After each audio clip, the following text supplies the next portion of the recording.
Bismillahirrahmanirrahim. Assalamualaikum warahmatullahi taala wabarakatuh. Alhamdulillah wassalatu wassalamu ala Rasulillah wa ala alihi wa sahbihi wa man wala wa ba'du. Allahumma rabbana zidna ilma wa hayyi lana min amrina rasyada.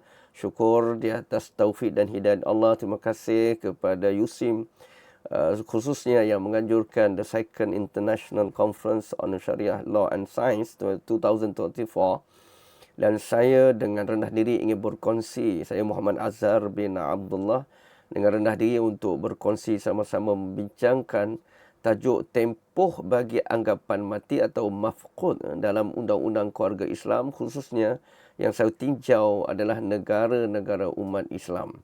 Isu perbincangannya tuan-puan ialah isu penetapan tempoh bagi anggapan mati itu tidak konsisten di antara negara dan berlaku ketidakselarasan.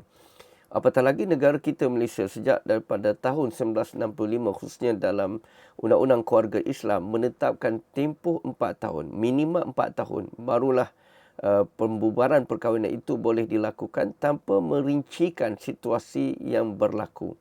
Jadi kajian kualitatif ini saya cuba nak meninjau anggapan mati yang sebenarnya pada tempoh tertentu itu ditentukan oleh situasi.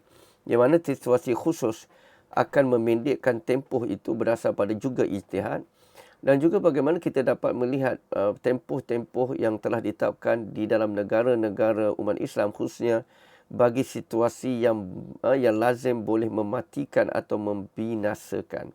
Tuan-puan dan mati Allah, anggapan mati atau mafqud itu baik dalam fiqh syariah ataupun dalam perundangan telah jelas, iaitu seorang yang tidak didengari, diketahui ataupun terputus maklumat berita mengenainya sama ada dia mati ataupun masih hidup. Jadi oleh kerana terputus segala cara untuk mendapatkan maklumat berita tentang kematian, maka ia akan diiktiraf atau dia akan diistilahkan sebagai anggapan mati ataupun mafqud. Jadi di dalam takrifan itu jelas dalam fiqh, contohnya mazhab kita Asy-Syafi'i, man la yasma'u lahu bi dzikrin wa qad yakunu aghlabu min hadza annahu mata. Seseorang yang tidak dengari lagi berita pengkhabarannya sama ada hidup atau mati, dan biasanya dia telah meninggal dunia. Dan inilah telah diperuntukkan kerana dia banyak isu yang berkait sama ada pusaka, pembubaran dan perkahwinan. Baik, kajian yang telah dijalankan di Malaysia ini telah banyak, tapi yang banyak ialah berkaitan dengan pusaka kematian mafqud dari sudut undang-undang tanpa membincangkan tempoh. Apa dari sudut tempoh tentang contohnya ialah kebijaksanaan ataupun justifikasi kepada tempoh 2 tahun dan 4 tahun itu tidak banyak dibincangkan. Jadi inilah kajian yang saya bentangkan ini, maka saya melihat bahawa kes-kes yang pernah terlibat di Malaysia ini, kita ada 3 kes yang hampir mirip kepada mafqud, iaitulah negeri Kelantan, iaitu kes Atikah lawan Razali, kemudian wilayah Persekutuan Habsah lawan Ahmad, kemudian di Terengganu 1202 itu Kalsom dan Muhammad Amin. Walau bagaimanapun, secara realitinya, hal yang berlaku oleh kerana kehilangan ini semua itu tragedi. Contohnya ialah trauma Mu'asin pada 1990 yang telah mengorbankan apabila jemaah dan termelibatkan orang Malaysia, maka dengan sebab kematian itu melibatkan jemaah umat Islam yang tak dapat dikenal pasti daripada jumlahnya 1,426 orang, yang termasuk 19 jemaah di sebahagian masanya adalah daripada Malaysia. Jadi mereka telah terkorban ataupun kita kata syahid kecil. Mudah-mudahan Allah merahmati mereka. Maka kehilangan mereka ini tidak dapat dikenal pasti dan dicam. Maka akhirnya fatwa kebangsaan MKI telah bersidang pada 3 Oktober 1990 telah memutuskan semua, yakni 19 orang jemaah berkenaan sebagai mafqud ataupun anggapan mati sempat 4 bulan daripada tragedi berlaku. Jadi hal ini adalah bercanggah dengan apa yang telah ditetapkan di dalam Section 53 Kanun Jenayah atau Enactment Keluarga Islam, di mana kita menetapkan sebanyak 4 tahun. Namun apabila kerajaan Saudi telah menetapkan bahawa yang mereka itu sepahnya tamat musim haji, kerajaan Saudi telah mengisytiharkan bahawa semua yang mati itu adalah mati sebagai mafqud. Jadi kerajaan mengambil pandangan itu lalu mengisytiharkan bahawa mati itu adalah mati mafqud. Dan Malaysia telah menghadapi krisis atau tragedi yang kedua apabila berlaku 2014 MH370 hilang bersama 239 penumpang. Maka ini juga tragedi yang sampai ke hari ini tidak diketemui. Jadi bagaimana tentang keluarganya? Jadi kerajaan telah mengisytiharkan apabila selepas 327 hari tak sampai setahun, kurang mana 360 hari kurang daripada 1 tahun, kerajaan ataupun pihak MKI telah menetapkan bahawa mereka telah diiktiraf sebagai mafqud ataupun anggapan mati. Jadi sebab itulah Profesor Dato' Abdul Syakur akhirnya memberikan satu pandangan bahawa perlunya ada kajian bahawa berdasarkan teknologi dan kepakaran semasa bahawa tempoh mafqud itu perlu dipecahkan kepada situasi-situasi yang boleh kita katakan dua situasi, membinasakan atau tidak membinasakan. Jadi apabila kita kata mati ataupun apabila jasad ain itu tidak diketemui, ada 6 elemen yang nak kita perhatikan untuk dikategorikan sebagai anggapan mati. Pertama, dari sudut perkhabaran itu yang telah terputus. Yang kedua, tempoh. Dia telah melalui satu tempoh. Tempoh itu tak, dia merupakan suatu yang qat'i. Tempoh itu adalah suatu yang mesti. Tak mungkin sebab memerlukan proses pencarian. Yang kedua, situasi yang ghalib membinasakan. Kita ada dua situasi. Ghalib yang membinasakan atau tidak membinasakan. Kemudian kita kena melihat juga elemen pada lokasi kejadian. Sama di laut ataupun tertimbus atau di mana. Sebab lokasi kejadian itu apabila dikenal pasti, maka proses pencarian itu lebih spesifik. Kemudian kita melihat keadaan jasad, sama ada jasad ditemui atau sebahagiannya yang tidak dapat dikenal pasti dan dia merupakan hak pemerintah untuk menentukan. Jadi berdasar kepada elemen ini, kembali kepada ijtihadu pemerintah untuk menentukannya. Baik, Seksyen 53 di mana yang saya sebutkan tadi, bahawa jika mana-mana suami di Malaysia yang jika tidak diketemui, maka dalam tempoh 4 tahun, maka barulah isteri ada hak untuk membubarkan perkahwinan di atas seksyen ini. Maka hanya satu tempoh saja yang kita ada. Kita tidak ada perincian di sini. Di sinilah suatu yang perlu ataupun ada ruang untuk dinilai semula dengan kita melihat dalam negara-negara umat Islam. Baik, tuan-tuan dan mati Allah. Januari 9 ini anggapan mati contohnya yang ada yang terbaru yang telah sedikit ada penambahan, iaitulah Undang-Undang Keluarga Islam Negeri Terengganu. Jadi saya sempat bertanya kepada Tan Sri Syekh Ghazali Abdul Rahman bahawa apakah asas penetapan 4 tahun bagi anggapan mati itu. Dia mengatakan itu adalah ijtihad umar dan itu adalah pendapat muktamad dalam mazhab Syafi'i, dan undang-undang itu rupanya undang-undang Islam ini banyak kita adaptasi daripada undang-undang keluarga Mesir. Baik, sebenarnya situasi itu pecah pada dua, tuan-puan. Kalau kita lihat secara halus, kita dapati bahawa situasi anggapan mati kita boleh pecah kepada dua. Iaitu hilang tanpa kita dapat pastikan lokasi dan keadaannya. Yang kedua, situasi ghalib yang membinasakan. Ghalib itu makna kelaziman yang membinasakan.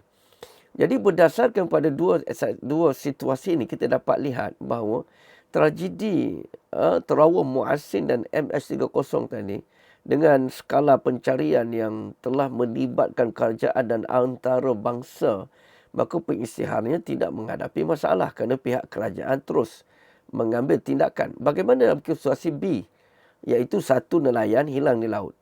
Tetapi dia ada dua saksi yang menyaksikan bahawa dia tenggelam di hadapannya. Jadi skala ini tidak akan dicari kecuali dalam skala yang kecil. Dan untuk memulakan proses ini tentunya agak sukar bagi keluarga si mati ataupun yang anggapan mati waris, kerana dia memerlukan beberapa proses. Jadi sebab itulah saya melihat bahawa kita perlu menjelaskan dalam undang-undang keluarga Islam mengenai anggapan mati itu kepada situasi-situasi yang telah disebutkan tadi.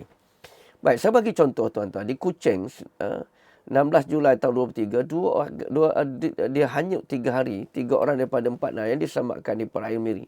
Maka seorang lagi tidak ditemui. Sedangkan mereka bersama dalam kapal itu. Mana apakah 4 orang ini tidak cukup untuk menjadi saksi bahawa mereka telah menyaksikan bahawa kawan dia telah tenggelam di hadapan matanya. Jadi kalau kita mengambil masa 4 tahun sedangkan keterangan yang dibawa atau keterangan 2 saksi ini boleh dijadikan kekuatan dalam mahkamah, maka tentulah proses menunggu 4 tahun oleh kerana undang-undang kita itu adalah agak berat.